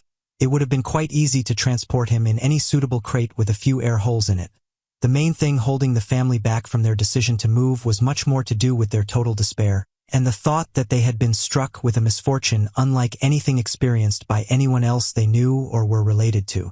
They carried out absolutely everything that the world expects from poor people. Gregor's father brought bank employees their breakfast. His mother sacrificed herself by washing clothes for strangers. His sister ran back and forth behind her desk at the behest of the customers, but they just did not have the strength to do any more. And the injury in Gregor's back began to hurt as much as when it was new. After they had come back from taking his father to bed, Gregor's mother and sister would now leave their work where it was and sit close together, cheek to cheek. His mother would point to Gregor's room and say, "Close that door, Greta." And then, when he was in the dark again, they would sit in the next room and their tears would mingle, or they would simply sit there staring dry-eyed at the table. Gregor hardly slept at all, either night or day. Sometimes he would think of taking over the family's affairs, just like before, the next time the door was opened. He had long forgotten about his boss and the chief clerk, but they would appear again in his thoughts, the salesman and the apprentices, that stupid Thibaut, 2 or 3 friends from other businesses, one of the chambermaids from a provincial hotel, a tender memory that appeared and disappeared again, a cashier from a hat shop for whom his attention had been serious but too slow. All of them appeared to him, mixed together with strangers and others he had forgotten, but instead of helping him and his family they were all of them inaccessible, and he was glad when they disappeared. Other times he was not at all in the mood to look after his family. He was filled with simple rage about the lack of attention he was shown, and although he could think of nothing he would have wanted, he made plans of how he could get into the pantry where he could take all the things he was entitled to, even if he was not hungry. Gregor's sister no longer thought about how she could please him but would hurriedly push some food or other into his room with her foot before she rushed out to work in the morning and at midday, and in the evening she would sweep it away again with the broom, indifferent as to whether it had been eaten or, more often than not, had been left totally untouched. She still cleared up the room in the evening, but now she could not have been any quicker about it. Smears of dirt were left on the walls. Here and there were little balls of dust and filth. At first, Gregor went into one of the worst of these places when his sister arrived as a reproach to her, but he could have stayed there for weeks without his sister doing anything about it. She could see the dirt as well as he could, but she had simply decided to leave him to it. At the same time, she became touchy in a way that was quite new for her and which everyone in the family understood. Cleaning up Gregor's room was for her and her alone. Gregor's mother did once thoroughly clean his room and needed to use several bucketfuls of water to do it, although that much dampness also made Gregor ill and he lay flat on the couch, bitter and immobile. But his mother was to be punished still more for what she had done, as hardly had his sister arrived home in the evening than she noticed the change in Gregor's room and, highly aggrieved, ran back into the living room where, despite her mother's raised and imploring hands, she broke into convulsive tears. Her father, of course, was startled out of his chair and the two parents looked on astonished and helpless. Then they, too, became agitated. Gregor's father, standing to the right of his mother, accused her of not leaving the cleaning of Gregor's room to his sister. From her left, Gregor's sister screamed at her that she was never to clean Gregor's room again, while his mother tried to draw his father, who was beside himself with anger, into the bedroom.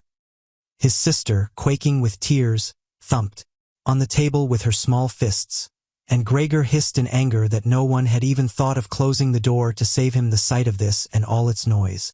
Gregor's sister was exhausted from going out to work, and looking after Gregor as she had done before was even more work for her. But even so, his mother ought certainly not to have taken her place. Gregor, on the other hand, ought not to be neglected. Now, though the charwoman was here, this elderly widow, with a robust bone structure that made her able to withstand the hardest of things in her long life, wasn't really repelled by Gregor. Just by chance one day, rather than any real curiosity, she opened the door to Gregor's room and found herself face to face with him. He was taken totally by surprise. No one was chasing him, but he began to rush to and fro while she just stood there in amazement with her hands crossed in front of her. From then on, she never failed to open the door slightly every evening and morning and look briefly in on him. At first she would call to him as she did so with words that she probably considered friendly, such as, "Come on then, you old dung beetle," or "Look at the old dung beetle there." Gregor never responded to being spoken to in that way, but just remained where he was without moving, as if the door had never even been opened. If only they had told this charwoman to clean up his room every day instead of letting her disturb him for no reason whenever she felt like it. One day, early in the morning, while a heavy rain struck the window panes, perhaps indicating that spring was coming, she began to speak to him in that way once again. Gregor was so resentful of it that he started to move toward her. He was slow and infirm, but it was like a kind of attack.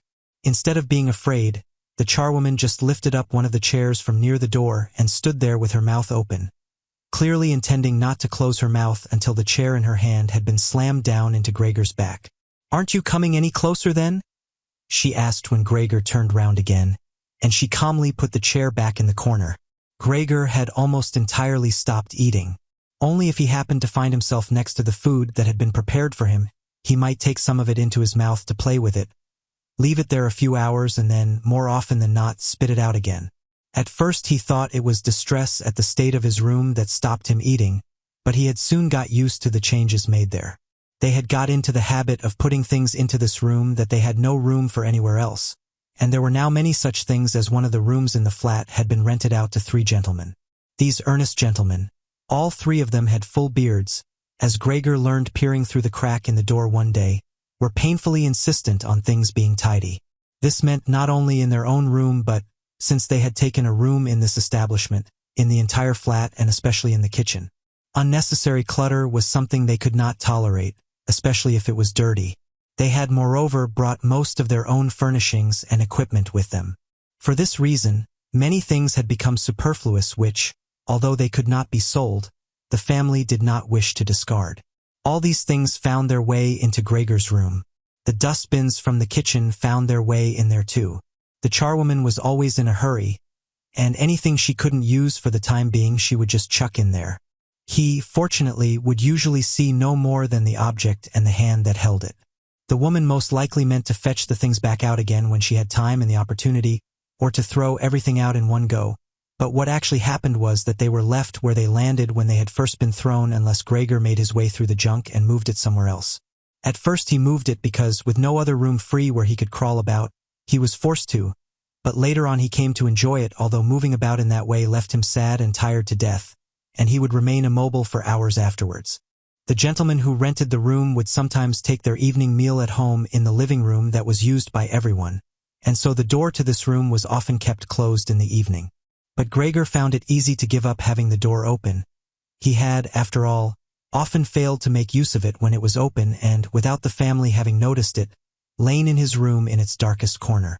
One time, though, the charwoman left the door to the living room slightly open, and it remained open when the gentleman who rented the room came in the evening and the light was put on.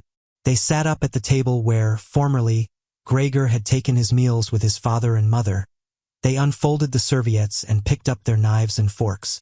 Gregor's mother immediately appeared in the doorway with a dish of meat, and soon behind her came his sister with a dish piled high with potatoes. The food was steaming, and filled the room with its smell. The gentleman bent over the dishes set in front of them as if they wanted to test the food before eating it, and the gentleman in the middle, who seemed to count as an authority for the other two, did indeed cut off a piece of meat while it was still in its dish, clearly wishing to establish whether it was sufficiently cooked or whether it should be sent back to the kitchen. It was to his satisfaction, and Gregor's mother and sister, who had been looking on anxiously, began to breathe again and smiled. The family themselves ate in the kitchen. Nonetheless, Gregor's father came into the living room before he went into the kitchen, bowed once with his cap in his hand and did his round of the table. The gentlemen stood as one, and mumbled something into their beards. Then, once they were alone, they ate in near-perfect silence. It seemed remarkable to Gregor that above all the various noises of eating their chewing teeth could still be heard, as if they had wanted to show Gregor that you need teeth in order to eat, and it was not possible to perform anything with jaws that are toothless however nice they might be. "I'd like to eat something," said Gregor anxiously, "but not anything like they're eating. They do feed themselves. And here I am, dying." Throughout all this time, Gregor could not remember having heard the violin being played, but this evening it began to be heard from the kitchen. The three gentlemen had already finished their meal. The one in the middle had produced a newspaper, given a page to each of the others, and now they leant back in their chairs reading them and smoking. When the violin began playing they became attentive, stood up and went on tiptoe over to the door of the hallway where they stood pressed against each other. Someone must have heard them in the kitchen, as Gregor's father called out, "Is the playing perhaps unpleasant for the gentleman? We can stop it straight away." "On the contrary," said the middle gentleman, "would the young lady not like to come in and play for us here in the room, where it is, after all, much more cozy and comfortable?" "Oh yes, we'd love to," called back Gregor's father as if he had been the violin player himself. The gentleman stepped back into the room and waited.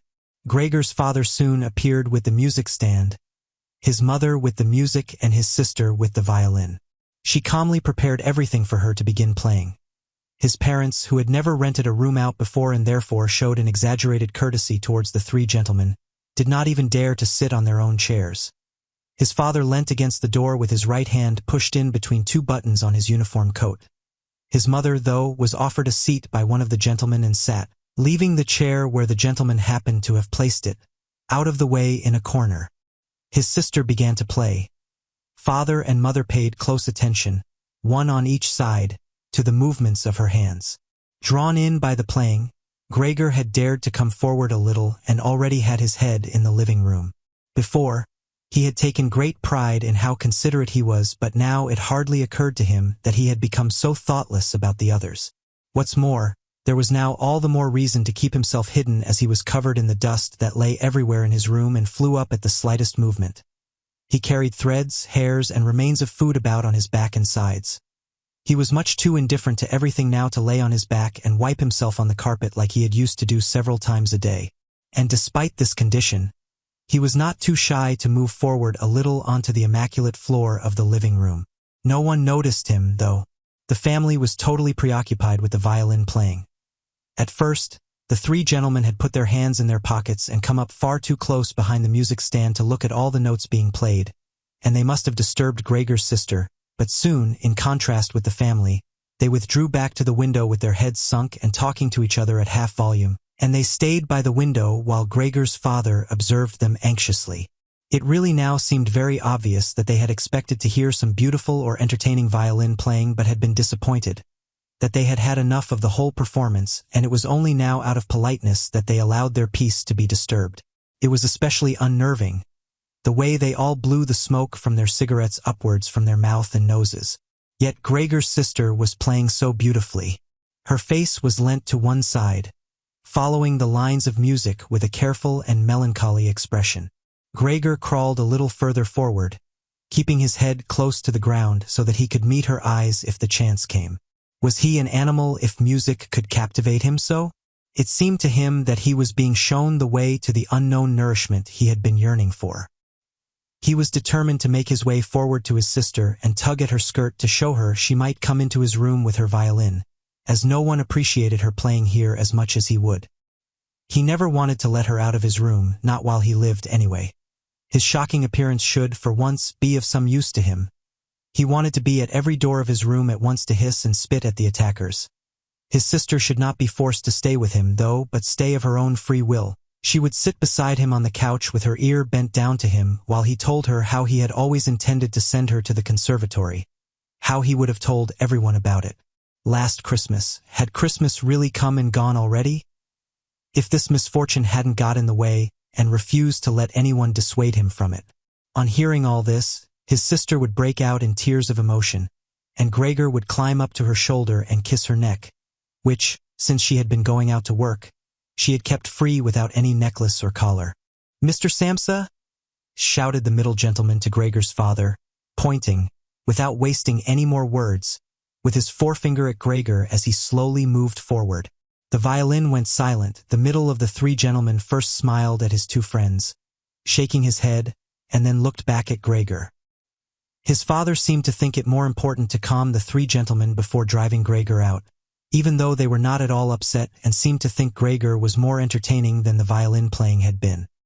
He rushed up to them with his arms spread out and attempted to drive them back into their room at the same time as trying to block their view of Gregor with his body.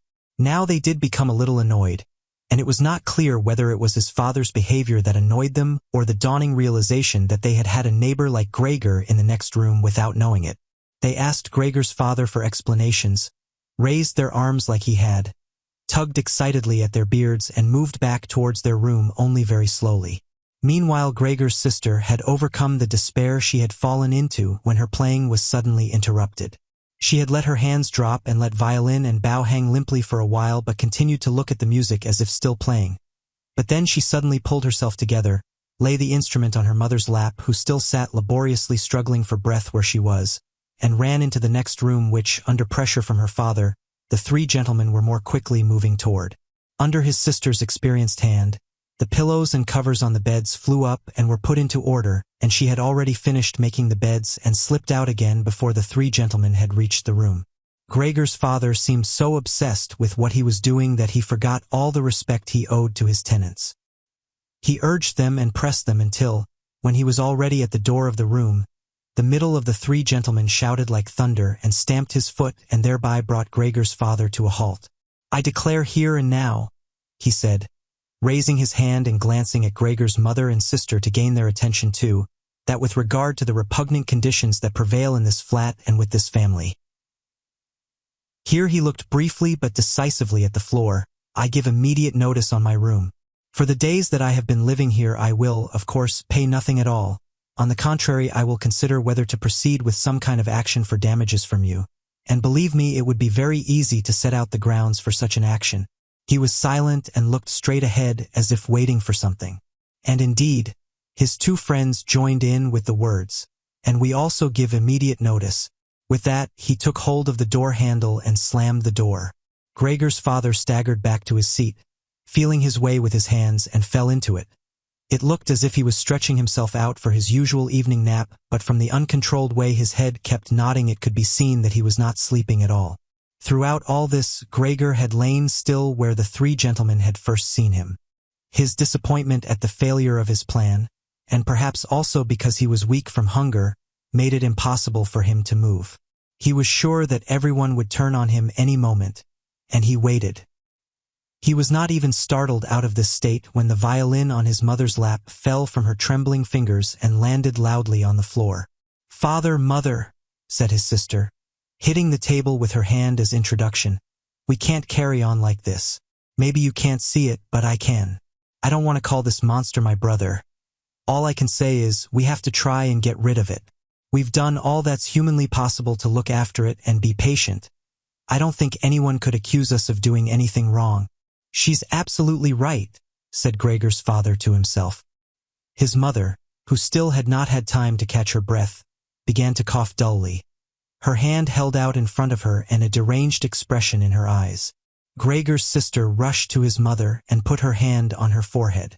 Her words seemed to give Gregor's father some more definite ideas. He sat upright, played with his uniform cap between the plates left by the three gentlemen after their meal, and occasionally looked down at Gregor as he lay there immobile. "We have to try and get rid of it," said Gregor's sister, now speaking only to her father, as her mother was too occupied with coughing to listen. It'll be the death of both of you. I can see it coming. We can't all work as hard as we have to and then come home to be tortured like this. We can't endure it. I can't endure it anymore." And she broke out so heavily in tears that they flowed down the face of her mother, and she wiped them away with mechanical hand movements. "My child," said her father with sympathy and obvious understanding, "what are we to do?" His sister just shrugged her shoulders as a sign of the helplessness and tears that had taken hold of her, displacing her earlier certainty. "If he could just understand us," said his father almost as a question. His sister shook her hand vigorously through her tears as a sign that of that there was no question. "If he could just understand us," repeated Gregor's father, closing his eyes in acceptance of his sister's certainty that that was quite impossible. "Then perhaps we could come to some kind of arrangement with him. But as it is, it's got to go," shouted his sister. "That's the only way, father. You've got to get rid of the idea that that's Gregor. We've only harmed ourselves by believing it for so long. How can that be Gregor? If it were Gregor, he would have seen long ago that it's not possible for human beings to live with an animal like that, and he would have gone of his own free will. We wouldn't have a brother anymore then, but we could carry on with our lives and remember him with respect. As it is, this animal is persecuting us. It's driven out our tenants. It obviously wants to take over the whole flat and force us to sleep on the streets. Father, look, just look." She suddenly screamed. "He's starting again," in her alarm, which was totally beyond Gregor's comprehension. His sister even abandoned his mother as she pushed herself vigorously out of her chair, as if more willing to sacrifice her own mother than stay anywhere near Gregor. She rushed over to behind her father, who had become excited merely because she was, and stood up half raising his hands in front of Gregor's sister as if to protect her. But Gregor had had no intention of frightening anyone, least of all his sister. All he had done was begin to turn round so that he could go back into his room, although that was in itself quite startling as his pain-racked condition meant that turning round required a great deal of effort, and he was using his head to help himself do it, repeatedly raising it and striking it against the floor. He stopped and looked round. They seemed to have realized his good intention and had only been alarmed briefly. Now they all looked at him in unhappy silence. His mother lay in her chair with her legs stretched out and pressed against each other, her eyes nearly closed with exhaustion. His sister sat next to his father with her arms around his neck. "Maybe now they'll let me turn round," thought Gregor, and went back to work. He could not help panting loudly with the effort and had sometimes to stop and take a rest. No one was making him rush any more. Everything was left up to him. As soon as he had finally finished turning round, he began to move straight ahead. He was amazed at the great distance that separated him from his room, and could not understand how he had covered that distance in his weak state a little while before and almost without noticing it. He concentrated on crawling as fast as he could and hardly noticed that there was not a word, not any cry, from his family to distract him. He did not turn his head until he had reached the doorway. He did not turn it all the way round as he felt his neck becoming stiff, but it was nonetheless enough to see that nothing behind him had changed, only his sister had stood up. With his last glance, he saw that his mother had now fallen completely asleep. He was hardly inside his room before the door was hurriedly shut, bolted and locked. The sudden noise behind Gregor so startled him that his little legs collapsed under him. It was his sister who had been in so much of a rush. She had been standing there waiting and sprung forward lightly. Gregor had not heard her coming at all, and as she turned the key in the lock, she said loudly to her parents at last. "What now, then?" Gregor asked himself as he looked round in the darkness. He soon made the discovery that he could no longer move at all. This was no surprise to him. It seemed rather that being able to actually move around on those spindly little legs until then was unnatural. He also felt relatively comfortable. It is true that his entire body was aching, but the pain seemed to be slowly getting weaker and weaker and would finally disappear altogether. He could already hardly feel the decayed apple in his back or the inflamed area around it, which was entirely covered in white dust. He thought back of his family with emotion and love. If it was possible, he felt that he must go away even more strongly than his sister. He remained in this state of empty and peaceful rumination until he heard the clock tower strike 3 in the morning. He watched as it slowly began to get light everywhere outside the window too. Then, without his willing it, his head sank down completely, and his last breath flowed weakly from his nostrils. When the cleaner came in early in the morning, they'd often asked her not to keep slamming the doors, but with her strength and in her hurry she still did, so that everyone in the flat knew when she'd arrived, and from then on it was impossible to sleep in peace. She made her usual brief look in on Gregor and at first found nothing special. She thought he was laying there so still on purpose, playing the martyr. She attributed all possible understanding to him.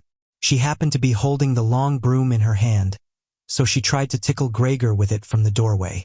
When she had no success with that, she tried to make a nuisance of herself and poked at him a little, and only when she found she could shove him across the floor with no resistance at all did she start to pay attention. She soon realized what had really happened, opened her eyes wide, whistled to herself, but did not waste time to yank open the bedroom doors and shout loudly into the darkness of the bedrooms. "Come and Ave, a look at this. It's dead. Just lying there, stone dead."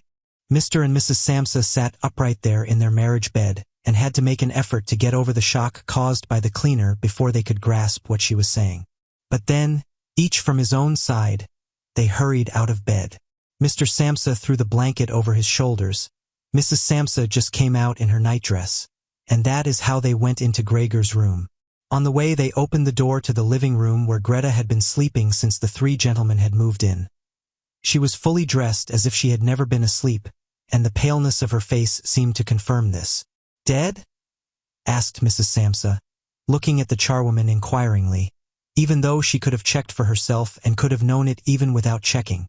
"That's what I said," replied the cleaner, and to prove it she gave Gregor's body another shove with the broom, sending it sideways across the floor.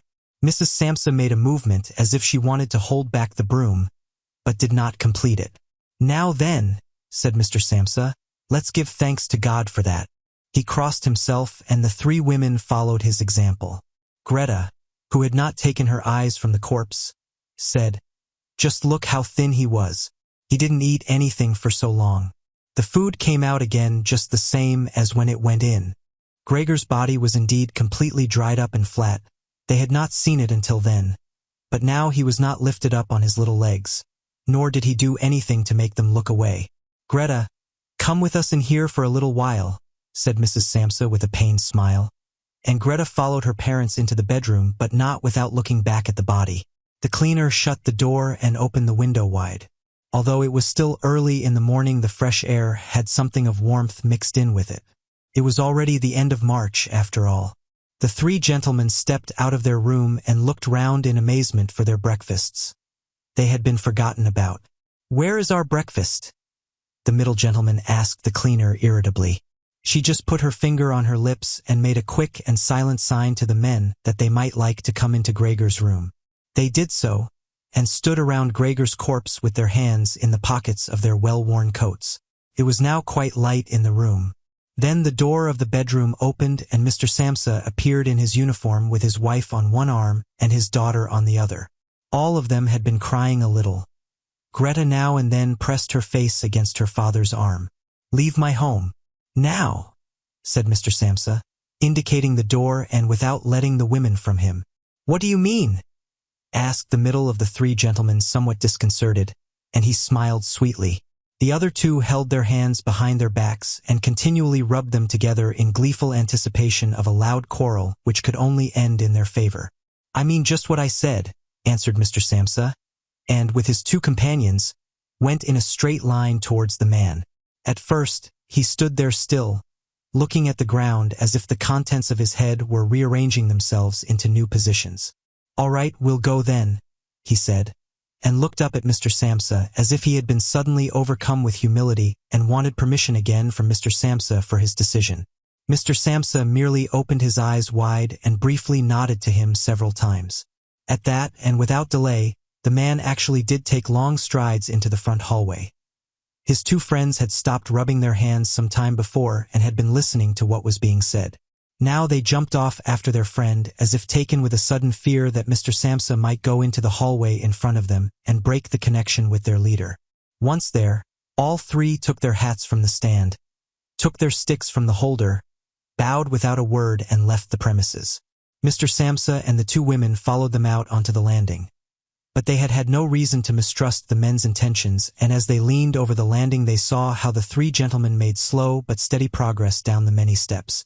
As they turned the corner on each floor they disappeared and would reappear a few moments later. The further down they went, the more that the Samsa family lost interest in them. When a butcher's boy, proud of posture with his tray on his head, passed them on his way up and came nearer than they were, Mr. Samsa and the women came away from the landing and went, as if relieved, back into the flat. They decided the best way to make use of that day was for relaxation and to go for a walk. Not only had they earned a break from work, but they were in serious need of it. So they sat at the table and wrote 3 letters of excusal, Mr. Samsa to his employers, Mrs. Samsa to her contractor, and Greta to her principal. The cleaner came in while they were writing to tell them she was going. She'd finished her work for that morning. The 3 of them at first just nodded without looking up from what they were writing, and it was only when the cleaner still did not seem to want to leave that they looked up in irritation. "Well?" asked Mr. Samsa. The charwoman stood in the doorway with a smile on her face as if she had some tremendous good news to report, but would only do it if she was clearly asked to. The almost vertical little ostrich feather on her hat, which had been a source of irritation to Mr. Samsa all the time she had been working for them, swayed gently in all directions. "What is it you want then?" asked Mrs. Samsa, whom the cleaner had the most respect for. "Yes," she answered, and broke into a friendly laugh that made her unable to speak straight away. "Well then, that thing in there, you needn't worry about how you're going to get rid of it. That's all been sorted out." Mrs. Samsa and Greta bent down over their letters as if intent on continuing with what they were writing. Mr. Samsa saw that the cleaner wanted to start describing everything in detail, but, with outstretched hand, he made it quite clear that she was not to. So, as she was prevented from telling them all about it, she suddenly remembered what a hurry she was in and, clearly peeved, called out, "Cheerio then, everyone," turned round sharply and left, slamming the door terribly as she went. "Tonight she gets sacked," said Mr. Samsa, but he received no reply from either his wife or his daughter, as the charwomen seemed to have destroyed the peace they had only just gained. They got up and went over to the window where they remained with their arms around each other. Mr. Samsa twisted round in his chair to look at them and sat there watching for a while. Then he called out, "Come here then. Let's forget about all that old stuff, shall we? Come and give me a bit of attention." The 2 women immediately did as he said, hurrying over to him where they kissed him and hugged him, and then they quickly finished their letters.